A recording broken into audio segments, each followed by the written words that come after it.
The industry has better materials and better methods than it did 35 years ago. I'm Dr. Decks, 35 years, 500 plus builds. Let me walk you through 3 of them. I don't use a whole lot of traditional lumber anymore. What the heck? We might use it in occasional places on the deck, like in post situations, but everywhere else we've adapted to more current building products, such as PVC deck boards like you see here. We used to use a lot of Western red cedar in our builds.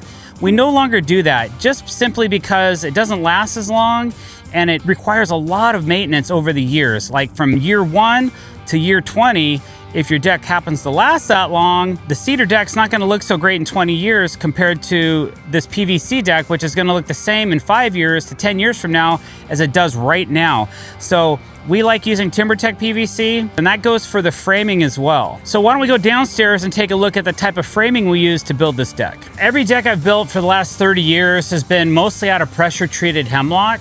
You can see this deck is not out of pressure-treated hemlock. It's out of a product called PWT. It's a laminated veneer lumber that's basically treated from the inside out. So it's structural, it spans further, it's more accurate, it all is the same height, where pressure-treated hemlock varies in thickness. It's not dry, it comes extremely wet from the treatment facility, and it shrinks. So when we put a joist hanger on this product, it won't shrink and leave a gap between the joist hanger and the material, which is kind of a nice feature, because you'll notice if you go on a lot of decks and see there's shrinkage that's involved, and that makes your decking do this.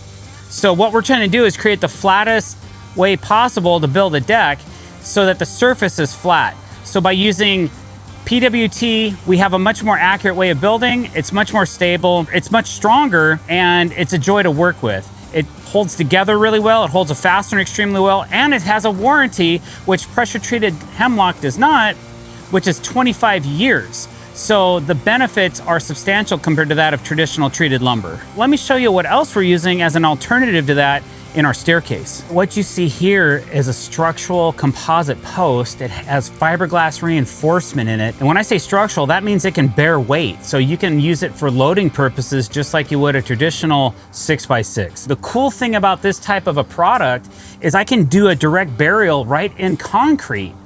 And what that does is it gives me a lot of rigidity for like back and forth motion and that kind of thing. On a longer set of stairs like this, if I wouldn't have buried these posts, you might have some wobble back and forth, but here, let me show you.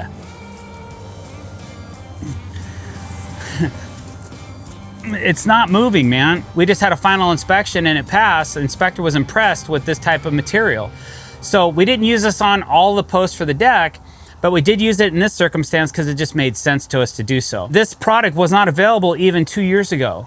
Not in my market. I want to show you some rail product that we've been installing that we used to never use. Engineered aluminum rail systems. Very cool.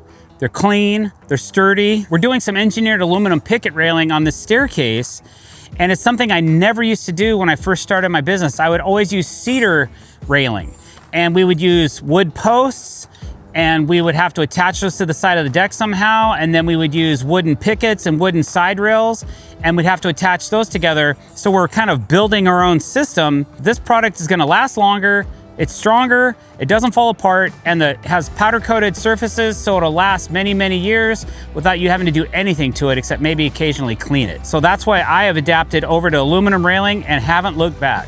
I'm not knocking traditional methods here.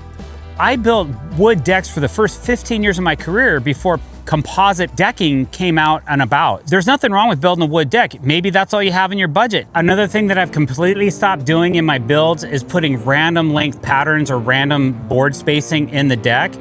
Everything has an intentional break like this right here. You can see that the boards come and stop, and then there's a divider board right through the middle of the deck. We don't put a lot of gap in it. It's just meant to support these boards. This is a healthier way to break your deck boards versus trying to seam the deck together with a bunch of random joints in the deck over the top of different joists. Most people will just take 2 boards and try to put them over one joist, and you're putting 4 screws into that one little spot on the joist. Eventually that's gonna rot and decay and fall apart a lot quicker than something like this that's designed to make sure that it is effective for the life of this deck. Anywhere I can, I have intentional breaks in the deck, especially with PVC and composite deck boards. They like to move a little bit, they like to contract. So I like to put them in a spot where when they do contract, it's all equal. There's not several contractions happening all over the deck. It all happens in one spot, and we design the deck around that. Here's another example. It shows the intent where all the boards come to one spot and they butt into another board on the deck. This is so that the boards will not expand any further. They're double screwed right here. And if they try to contract, it all happens in one spot where it's nice and clean versus all over the deck. It's just, in my opinion, a really nice look, super clean, and will last a lot longer than if you're breaking the boards up all over the place. Another thing that I've done a lot of recently that I never used to do in my career was folded corners. Because of the materials that we're using nowadays, I can take a mitered corner and dado out the back side of it and heat fold it into a really nice effect so that these 2 corners don't have an exposed miter when it goes around this corner. So this will keep weather out better than a traditional miter will. Even if you glued and screwed this or whatever, this is a pretty cool way to do it. It looks great, and once these little plugs are filled, this is a really nice space. We've had these field tested for over 5 years and we haven't had anything come apart. And here we have another example of a corner, a folded corner on the outside edge of a deck. You can see that the miter looks really nice because you don't see where the 2 boards come together because it's been heat folded. We do that with a router. We take out the back side of the board, we heat it up, fold it, glue it, and then we install it. That's the contraction point of the deck. Instead of it being at the very corner, it's about 6 inches back so that the boards move it back and forth right here instead of at the end. When this contracts, it looks like, it doesn't look very good. But over here, when it contracts, it's just a small line. So we try to put it together tight, especially in the summer heat. And then when it contracts, it doesn't look nearly as offensive as it would if it was in the corner. I don't let water ruin my decks. Where I come from, there's a lot of rain and a lot of water mitigation needs to be dealt with. One thing that we do nowadays that we didn't do earlier in my career was we do a lot of waterproof bladders now. So this entire deck has a waterproof bladder. So all the water gets mitigated. It doesn't even touch the joist. It goes into these troughs and then it goes through the deck into a gutter system that's down below. It has an angle pitch to it. So it starts tight on one end and then it slowly dishes down. Now this one we had drained into the house, towards the house, and then we had a gutter installed on the house, and then 2 different angles of gutters. They wide these into one spot, and then it ties into the existing home drainage.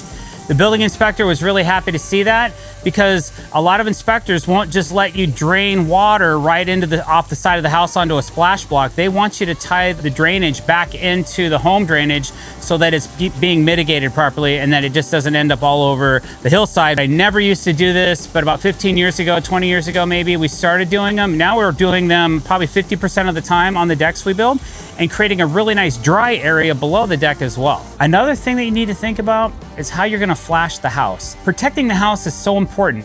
People don't give house prep enough consideration when building a deck. We spend several days prepping a house sometimes because we know that water is gonna try to get in any way it can.